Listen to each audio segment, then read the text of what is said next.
Hello and welcome to our lecture about an FIR filter on an FPGA. There are several videos that show you the design from algorithm to implementation and verification. And this video gives you some ideas about exercises you can do to work with the code that is provided. The first experiment is intended for setting up the design flow.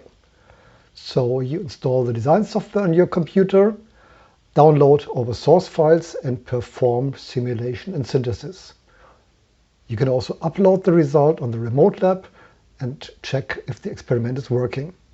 And you can make small changes to see how this is reflected in the result of simulation and synthesis.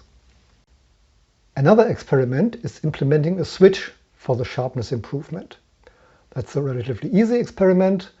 The FPGA board we provide has 3 switches, and you can use one of the switches to switch between original image and sharpness improvement. Again, perform synthesis, try out the experiment on the remote lab. There are 2 things that you should observe. The vertical position of the output image should not change, should not jump between the 2 settings. And you should also have a look at the power consumption, because if you are not doing sharpness improvement, if you not have this processing, a good circuit should use lower power. An experiment that is a little bit more complex is using a switch to distinguish between different modes of sharpness improvement. And in the video you saw that the high-pass filter for sharpness improvement has an amplification factor. You can use this to have different modes, for example 4 modes. And then you have to generate verification images with Octave. My advice is that you use different test benches for the different modes, and again perform FPGA synthesis, experiment on the remote lab, and also compare the resources that you used in comparison to the original implementation. The design that is provided uses simplification at the image borders. And an advanced experiment is to modify the code for correct handling of these image borders. So do not filter the borders together with pixel of the neighboring line and frames, and correct the shift of 3 lines.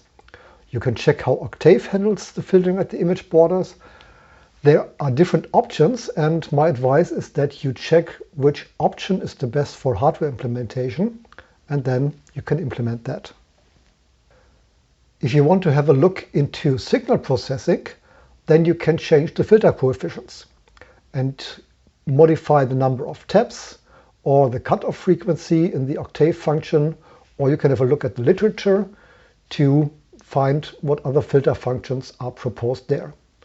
And then you could compare the image quality and the resources that are used. An experiment for digital design and understanding of the FPGA resources is having a look at the line memories. The line memories need a delay of 1280 pixel, and the FPGA uses block RAM and 2048 memory locations for it. If there are enough FPGA resources available, this is okay, but you can change the line memory so that only 1280 memory locations are used. The last experiment for this video is increasing the word width of the intermediate signal between vertical filter and horizontal filter. The original design uses 8-bit, but you could increase that to have higher accuracy. You can check the image quality and resource usage by performing the experiment in simulation or on the remote lab. If you want to have a more advanced experiment, you could also change the Octave code and use the self-checking test bench. So please try out the experiments and exercises that are of interest for you. I wish you all the best for your learning and your studies, and thank you for your interest.